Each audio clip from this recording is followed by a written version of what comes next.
जीवित परमेश्वर के समृद्धि के वचन इतिहास की दूसरी किताब अध्याय 9। जब शेबा की रानी ने सुलेमान की कीर्ति सुनी, तब वह कठिन कठिन प्रश्नों से उसकी परीक्षा करने के लिए यरूशलेम को चली।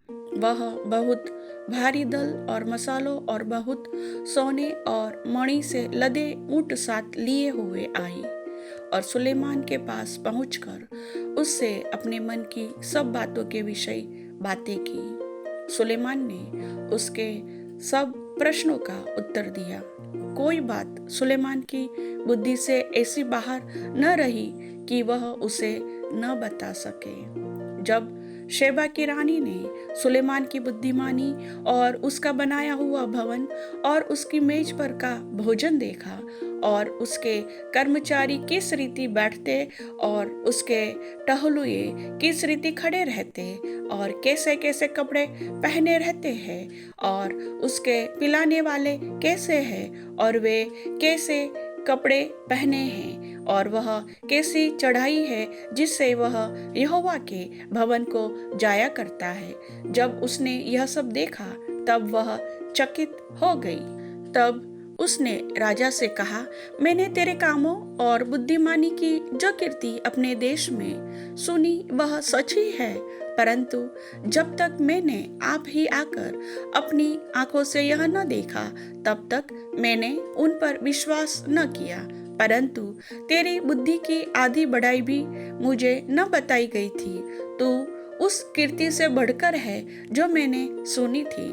धन्य है तेरे जन, धन्य है तेरे ये सेवक जो नित्य तेरे सम्मुख उपस्थित रहकर तेरी बुद्धि की बातें सुनते हैं। धन्य है तेरा परमेश्वर यहोवा जो तुझसे ऐसा प्रसन्न हुआ कि तुझे अपनी राजगद्दी पर इसलिए विराजमान किया कि तू अपने परमेश्वर यहोवा की ओर से राज्य करे। तेरा परमेश्वर जो इज़राइल से प्रेम करके उन्हें सदा के लिए स्थिर करना चाहता था, इसी कारण उसने तुझे न्याय और धर्म करने को उनका राजा बना दिया। उसने राजा को 120 किक्कार सोना, बहुत सा सुगंध द्रव्य और मणि दिए, जैसे सुगंध द्रव्य शेबा की रानी ने राजा सुलेमान को दिए वैसे देखने में नहीं आए। फिर हुराम और सुलेमान दोनों के जहाजी जो ओपीर से सोना लाते थे, वे चंदन की लकड़ी और मणि भी लाते थे। और राजा ने चंदन की लकड़ी से यहोवा के भवन और राजभवन के लिए चबूतरे और गवैयों के लिए मीणाएं और सारंगियां बनवाई। ऐसी वस्तुएं उससे पहले यहूदा देश में न देख पड़ी थी। और शेबा की रानी ने जो कुछ चाहा वही राजा सुलेमान ने उसको उसकी इच्छा के अनुसार दिया। यह उससे अधिक था जो वह राजा के पास ले आई थी। तब वह अपने जनों समेत अपने देश को लौट गई। जो सोना प्रतिवर्ष सुलेमान के पास पहुंचा करता था, उसका तोल 666 किक्कार था। यह उससे अधिक था जो सौदागर और व्यापारी लाते थे। और अरब देश के सब राजा और देश के अधिपति भी सुलेमान के पास सोना चांदी लाते थे। और राजा सुलेमान ने सोना गढ़ाकर 200 बड़ी बड़ी ढालें बनवाई। एक एक ढाल में 600 शेकेल गढ़ा हुआ सोना लगा। फिर उसने सोना गढ़ाकर 300 छोटी ढालें और भी बनवाई। एक एक छोटी ढाल में 300 शेकेल सोना लगा। और राजा ने उनको लबानोनी बन नामक भवन में रखा दिया। और राजा ने हाथी दांत का एक बड़ा सिंहासन बनाया और चौके सोने से मढ़ाया। उस सिंहासन में 6 सीढ़ियां और सोने का एक पावदान था। ये सब सिंहासन से जुड़े थे और बैठने के स्थान की दोनों अलग टेक लगी थी और दोनों टेकों के पास एक एक सी खड़ा हुआ बना था।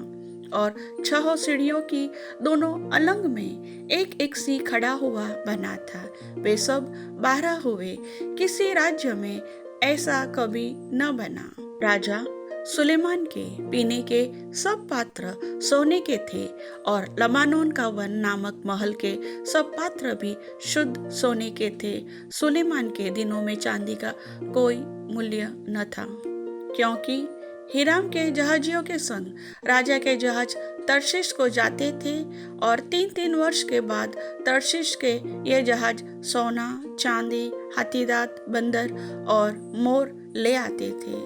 यो राजा सुलेमान धन और बुद्धि में पृथ्वी के सब राजाओं से बढ़कर हो गया। पृथ्वी के सब राजा सुलेमान की उस बुद्धि की बातें सुनने को जो परमेश्वर ने उसके मन में उपजाई थी, उसका दर्शन करना चाहते थे। वे प्रतिवर्ष अपनी अपनी भेंट अर्थात चांदी और सोने के पात्र, वस्त्र, शस्त्र, सुगंध द्रव्य, घोड़े और खच्चर ले आते थे। अपने घोड़ों और रथों के लिए सुलेमान के 4000 घुड़साल और 12,000 घुड़सवार भी थे, जिनको उसने रथों के नगरों में और यरूशलेम में राजा के पास ठहरा रखा। वह फरात से पलिस्तियों के देश और मिस्र की सीमा तक के सब राजाओं पर प्रभुता करता था।